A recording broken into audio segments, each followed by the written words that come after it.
Time to fire up the VCR. This one's my favorite.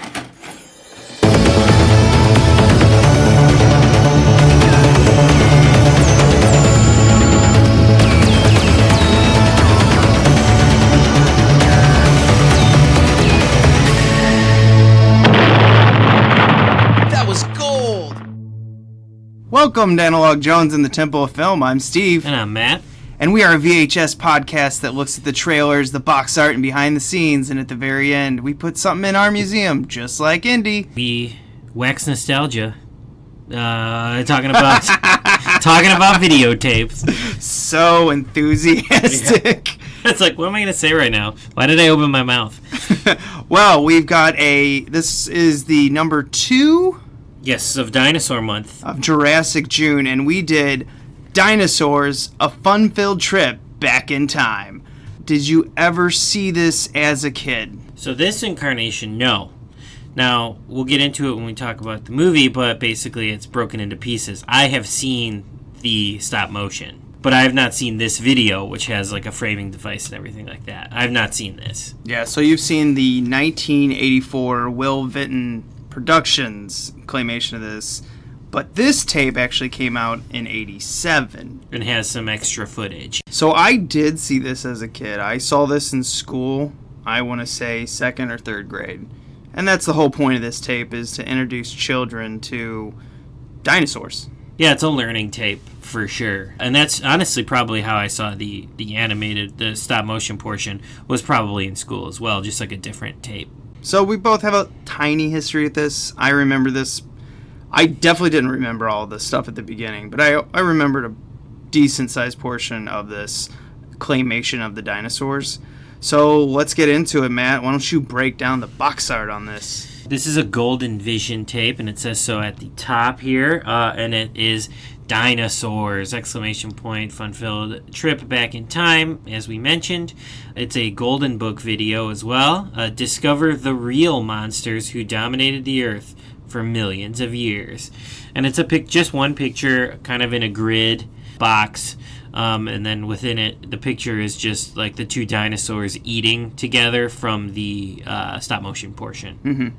And the like Triceratops looking thing kind of looks like, remember that show Bump in the Night?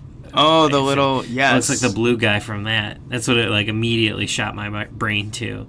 Kind of almost look like toys a little bit too when they're posed like this, when they're stopped. This is a side loader. This isn't a pull down tape. It's a side reveal here. We flip over to the back. Capture the excitement. Tops in adventure and entertainment. Golden Vision. Dinosaurs! ! Everyone in Philip's science class has a great idea for a report. Everyone, that is, except Philip. That evening, he listens to a song playing on his boombox, and it provides him with the inspiration. Dinosaurs! The next day at the museum, Philip discovers the search for the truth about these magnificent animals and their astonishing 160 million year success on the Earth is the most fascinating mystery tale he's ever heard. What follows is an exciting collection of established theories and fascinating speculation. Philip's report will captivate viewers of all ages as it captivates Philip's classmates. The Kingdom of the Dinosaurs comes to life through animation, live action, and special claymation feature by Will Vinton Productions. Running time 30 minutes. Will Vinton Pyramid Films, 1987-1980. Yeah, this is very odd. You don't see many of these split up, but I understand it because it's kind of like an anthology. Well, not an anthology. It's like jigsaw puzzles of children's thing. Like, just throw all the pieces together. Yeah. If you come across this tape in the video store as a kid, are you renting it? Definitely. It's Dinosaurs done. It's a cartoon or stop motion style. I'm absolutely picking this up. This is one, even as a teenager, like if they had 5 movies for $5 for 5 days, that I could still see myself renting. Absolutely. There's just, it's hard. You grew up in dinosaur fever, and it's just so damn hard to break that. I look at shit nowadays with Dinosaur that's like a terrible C-level movie, and I'm still like, I'll watch it. Yeah, exactly. I agree with you 100%. Like, even into my teens, I probably still pick this one up. Yeah, there's just something about dinosaurs. They're just cool. Yeah, even learning about them doesn't feel like school or learning. You're just like, whoa, cool. And that's why it says, discover the real monsters who dominated the earth for millions of years. I think as monster kids, we're immediately attracted to like monsters, and I'm doing air quotes, that were real. Yeah. Speaking of learning, why don't you step into our classroom and we'll teach you about this tape. Pop it in. And now, our feature presentation. Okay, so this starts off with a very familiar voice. Right. Whose voice is that, Matt? Yeah, we're in like a child's bedroom for the beginning of this, and it's live action, by the way. And we're hearing this voice, and he's talking about, what am I going to do for my science project? And then you just go, is it the Wonder Years? And I was like, is that Fred Savage? Yeah, this is definitely something I do not remember from this. So when you see little Fred Savage and his cute little curls and his chubby little cheeks, like, damn it, Fred Savage, you are so talented. Well, it's funny because he's so talented as an actor, but at the same time, especially when we were watching this and he was, trying to figure out what his report was going to be on or whatever, he was so good at playing, like, the every kid, though. Yeah. Yeah, he was, like, obviously a star, could act and everything like that, but he was so good at just being, like, dealing, especially, with Wonder Years, just dealing with, like, what 10-year-olds deal with. Yeah, he was a combination of cute, adorable, intelligent, and kind of a blank slate. Yeah, just relatable. You could, definitely be like, yeah, he's, like, more adorable than I ever was as a kid, but at the same time, it's like, man, he's dealing with and handling things like I am, And when you see his hair, like you said, the little curls or whatever, it's all like tousled and stuff. And I'm just like, man, he just looks like a regular kid. Like he's just like a regular kid with amazing camera presence. Right, exactly. Yeah, no, it's so crazy. He's a one of a kind for sure. So our kid's name was Phillip, I think. Yeah. And Phillip was listening to music loudly. His mom gets mad at him, but he's like, Mom, I gotta figure out a science project idea. And then a song comes on the radio, and it goes to this 2D animation of a dinosaur band playing, and they're playing a song called Mesozoic Time. Turn off that music and go to bed.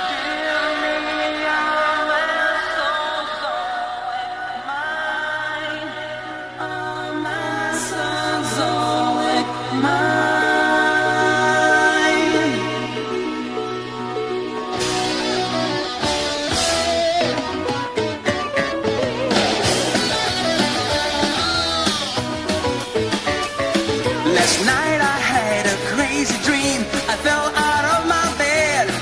I missed the floor entirely and fell through time instead. Through yesterday and history and unrecorded time. 100 million years flew by to Mesozoic times.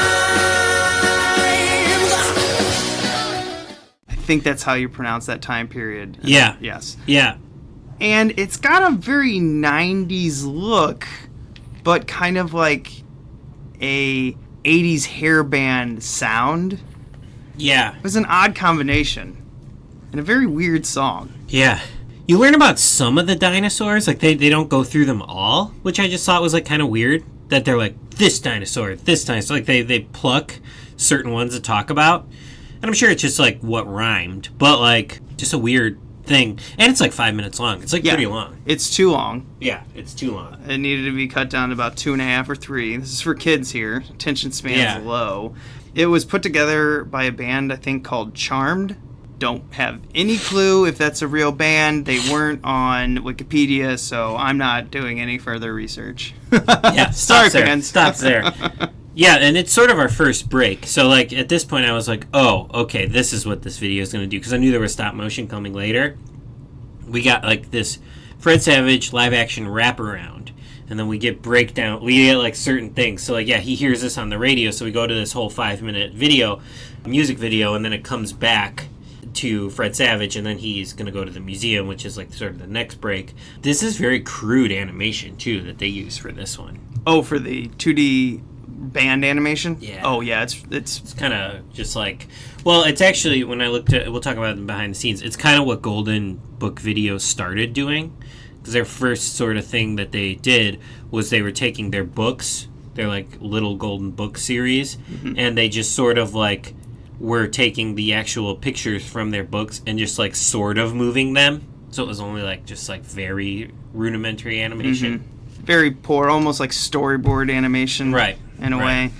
So we get that. He goes to the museum. He starts learning about rocks and fossils. And just like any kid, it's like, how can you tell what dinosaurs did from a rock? They explain that. And then he gets transported. Where do we get transported after that? Well, he's my notes. He's in the museum for a while, and I think this is the Milwaukee Museum where they see the dinosaurs and stuff.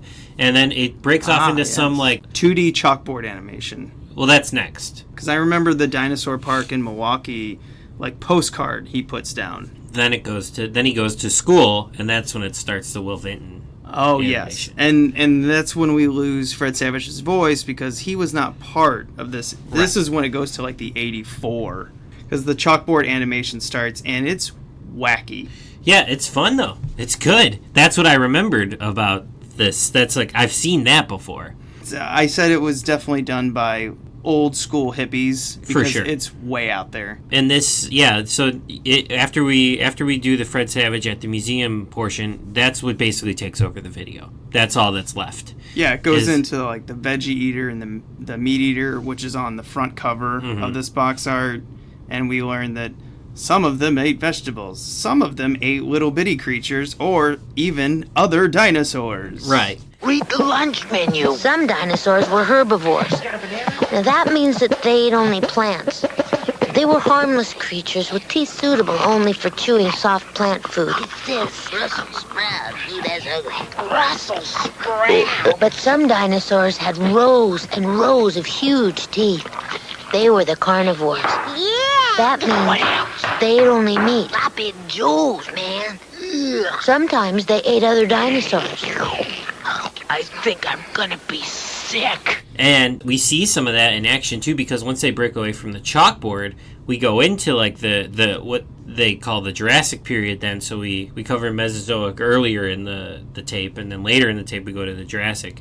We see like a few of the dinosaurs, like the Supersaur and things like that, like just tearing apart other dinosaurs. Yeah. Like we even get a little bit of blood. Which, yeah, that surprised me when they showed off the T-Rex, like, nabbing a flying dinosaur. What am I thinking of? The pterodactyl. Pterodactyl.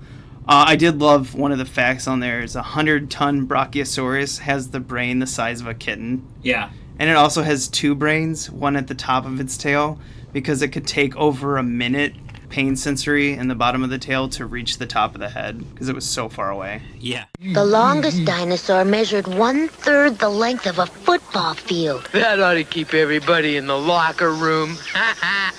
When he received a message here, it had to travel all the way to its brain. Here. And then the message from the brain had to travel all the way back again. That could take as long as a minute. So the Diplodocus had a sort of a helper brain. Here. You ought to send away for one of those, Richard. That's just nuts. This whole tape kind of deals with like little factoids like that. Like I don't remember everything that they mentioned in like the three little sections here, but that's sort of what this is. It's like it's a broad stroke like dinosaurs existed then. We don't know what killed them. Here's like our assumptions of what might have killed them. This is what life was like when they were around. And then then it goes into little things, like it gives us little weird factoids like that as well. It's really fun. I mean, they had some nice shots in it too, because I could not believe the rack focus. Yeah, you brought that up immediately when it happened. I was like, a rack focus in a stop motion claymation, that had to be difficult. Yeah, I mean, if you're doing frame by frame and you are literally racking the focus, and this wasn't a rack focus like where the things in the foreground and the background were still. They were moving. Yeah. I don't know how they did that. And it was a rack focus and then a zoom in. Yeah. That's incredible. That was probably extraordinarily hard to do. I mean, that's extraordinarily hard to do, I assume, just in a normal feature-length film.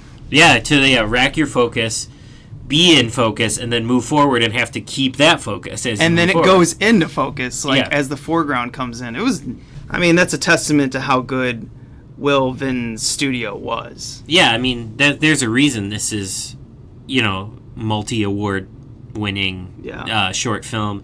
And probably the reason they made this tape was because they got the rights to that, and they were like, we're going to frame it with something weird Fred Savage thing, but like, this is the star. Like, having this stop motion mini feature.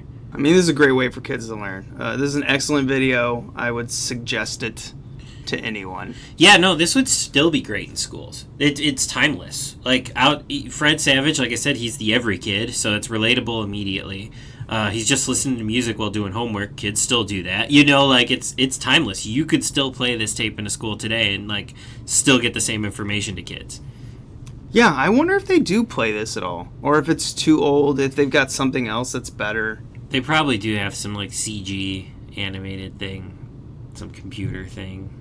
Back in my day, they had to wheel the fucking big-ass beast of a cart with the giant TV. That if it fell on a kid, they'd be in the hospital. Right. Like, and, like, when they would send us to go get it from, like, the media room or whatever, there'd be, like, 4 of us that had to wheel the cart. It'd be like, all right, you 4, go to the closet and go pull out the media center or whatever, and then here we come with, like, the rack with the giant TV and, like, the 46 VCRs for some reason that, like, nobody knew how to work any of them. I love that. I wonder if kids are allowed to do that anymore with the tragedy of all these stupid-ass school shootings. If, like, are kids allowed to leave the room and go to the media room? Right, yeah. Or do like, they have to have, like, something?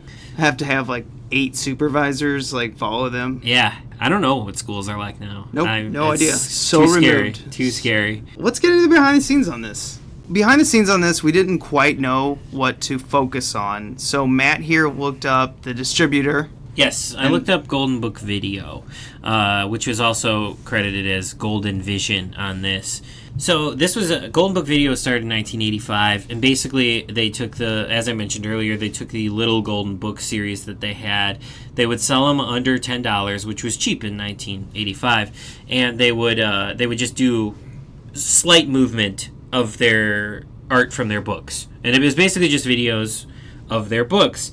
And then in 1986, a year later, after they put out a bunch of those, they started putting out music video tapes. And then in 1987, that's when Golden Vision became a thing. And this was actually new content, not just adaptations of the books, not just music videos that they've acquired, but these were cartoon episodes, TV specials, things like that. And they created new content, which was actually live action, so like the Fred Savage thing. And they put out a bunch of these tapes all the way until 1990, and then in 1991, this whole Golden Book shuttered. All these things were eventually acquired by Classic Media, which then was acquired by DreamWorks Animation's subsidiary DreamWorks Classics, and then all of DreamWorks Animation got bought out by Universal.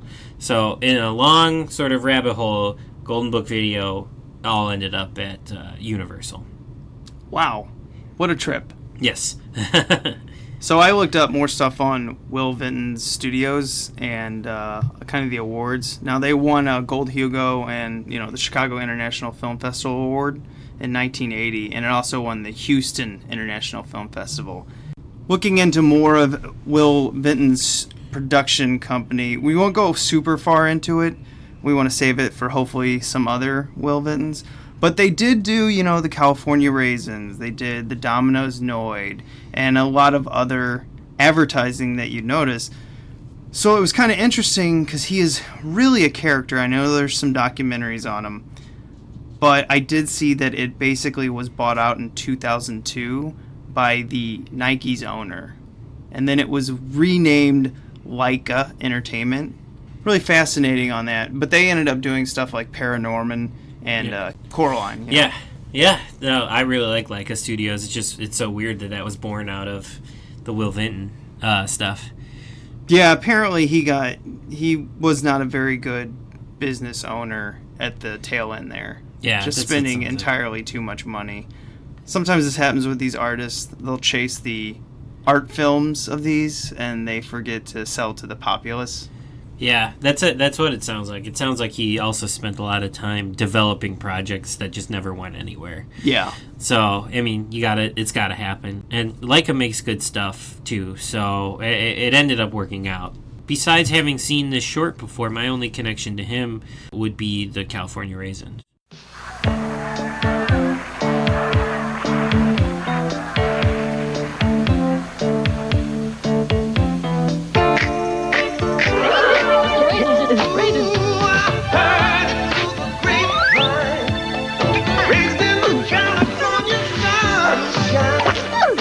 California raisins from the California vineyards. Don't you know I heard it through the grapevine? Sounds great, doesn't it? You know, I've seen those before. I would really love to get Moonwalker, Michael Jackson's Moonwalker, and then show you that, and then we could review that. Because I guarantee you that's probably VHS that isn't crazy rare. I've seen it before at convention, so we could probably get it. Yeah, that would be a fun one to get. A lot of the like the Meet the Raisins, that's going to be a tough one to get. Yeah, I would love to see them, though, because I remember them. And I think I even had the toys, because, yeah, they came out in 1987, but I was born in 89, so a lot of that stuff was still around when I was a kid. All the little toys of them and the commercials with them were still on the air, you know. So I still have, you know, since it was within the first 5 years of them coming out, I came out. I remember them. They were still a part of pop culture. Okay. Well, let's move on to the museum, what's next, and maybe what we watched.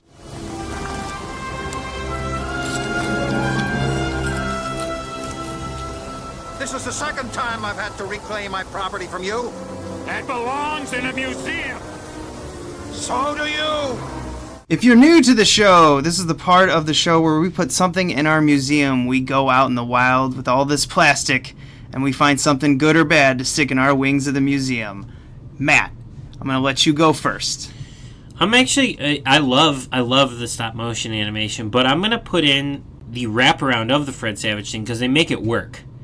To get to the point at which we get to basically the main course of the stop motion, they do this Fred Savage wraparound where he's got to put the project together, and while he's figuring out what he's going to do about the project and while he's learning, we get the different sections, the cartoon, the museum section, and then eventually the meat.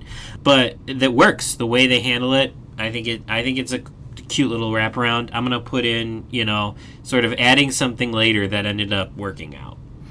Yeah, I'm going to put the entire claymation at the end. There are certain points that I love a lot, the rack focus, but this was so we just got done watching this. This is literally a show where we popped the tape in and watched it, and then went, and we go right to recording. Right.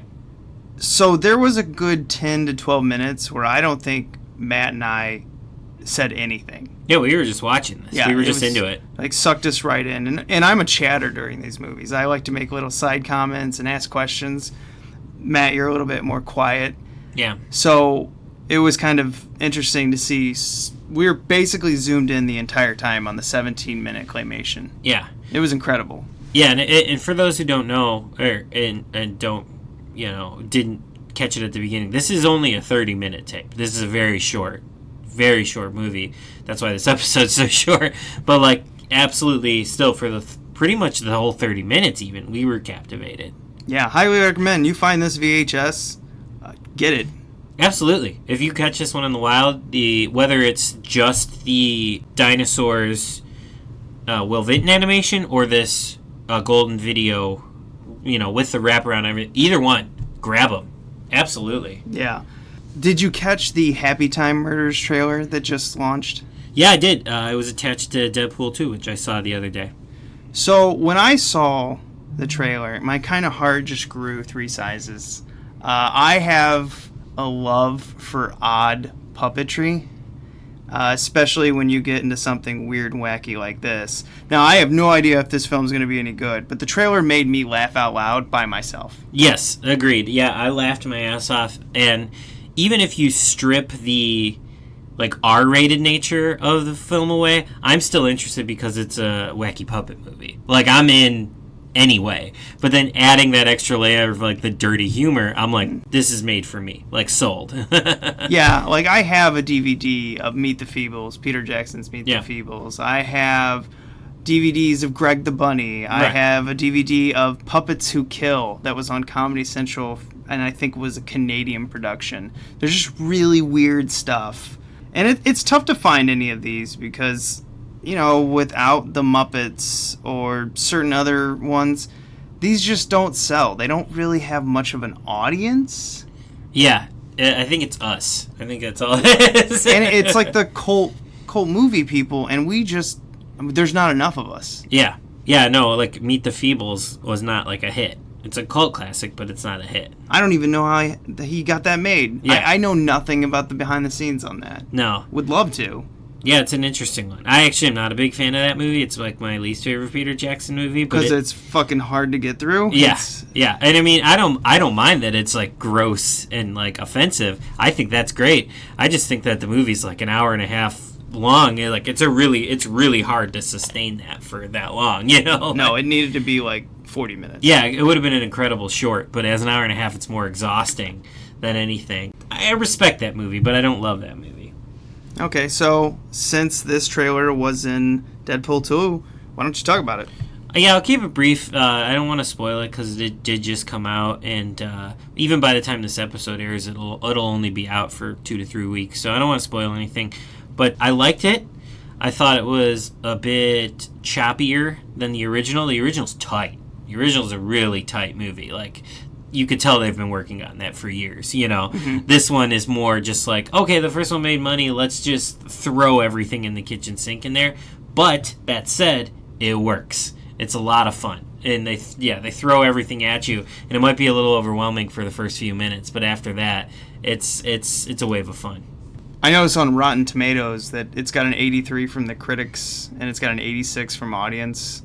Or maybe that 83 is, added together with the audience and the critics. But either way, to have two of the algorithms that close tells you how much this movie's being enjoyed. Yeah, people are liking it. It made money, too. It made $125 million this weekend. Yeah, I really had no fear of that because the first one was so good that even if you heard that the sequel wasn't good, you'd probably still watch it if you enjoyed the first one. Right. And people did. People came out to see it, and people are liking it. It's a fun movie. The action scenes are great. I honestly, I could give you, a summary of the plot. There's so much happening. It's actually kind of hard to.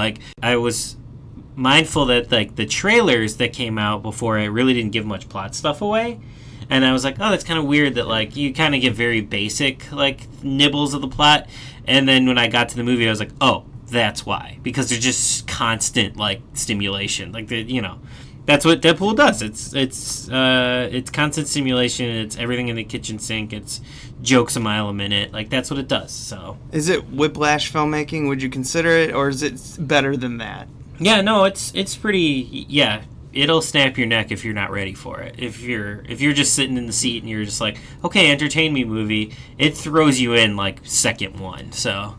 Yeah, I gotta admit, that first trailer that had, the taxi, I just call it the taxi trailer, where he runs into his friend, the taxi driver, and then they set up X-Force and Domino. That's the only trailer I watched of that. It's so good. They were really good at selling. I have no idea what's gonna happen in that movie, but you gave me everything I wanted to see to attract me to it. Yeah, no, the marketing's really smart. And yeah, that's why I don't want to give anything away, because, that's all you need. Just those little morsels to get you in there, and then the rest takes care of itself. Plus, Brolin looks awesome as Cable. Oh yeah, I liked him way more as Cable than Thanos. So Josh Brolin, to me, he's really, really good as almost anything. Oh yeah, I'll agree with that for sure. Let's move on to what's next, and what's next is Raptor Ranch, or as it's now called on YouTube, Dinosaur Experiment. I have no idea what you're about to do to me. I don't know anything about it. I'm not looking it up. I'm just going to push play on the video, and we're going to go. Well, I'm sorry I'm sorry, John and Matt. You guys got exposed to what I randomly picked out. I had fun watching it. I knew it's better than a sci-fi movie. Okay. But it's less than... I would say it's about on par with, Carnosaur 2. All right, well, I like those movies, so I might come away like... Well, that's why I picked... So, looking at this entire month, I was like, okay, I got Theodore Rex. That's kind of like the what the hell happened. I went to Dinosaurs here, which is like a smart kids thing. Went to a B movie. Then we get Jurassic Park 3, which is kind of like the, uh-oh, what did we do with this franchise? Yeah. And then we hit at the very end with Jurassic World 2, which also might be what did we do with this franchise? I don't know what to expect from that one either. So like, yeah, out of the 3 that are left, I mean, I've seen Jurassic 3, and I'll talk about that when we get there. The other 2, I don't know what we're gonna get. I don't know what Raptor Ranch or Dinosaur Experiment's gonna be like for me. I don't know what I'm gonna feel about it, and I have no idea going into Fallen Kingdom what we're gonna get. So this is awesome. I love Dinosaur Month so far. Jurassic June. So come back next week with Raptor Ranch or Dinosaur Experiment, and let us take a bite out of your brain. Yeah, and you can watch it on YouTube now. So like, get going on that. So you got a week to watch it, and we'll be back next week, and you could be on our level. Yeah, and the filmmakers make money off that. There's about 5-6 ads throughout it, so they monetized it. Good. And it's almost up to 200,000 views. All right, yeah. So help them out. We need those little movies, even though this one is not a classic, original. Hey, right. There's no original thought in this, but it's fun. All right, remember to be kind. Rewind.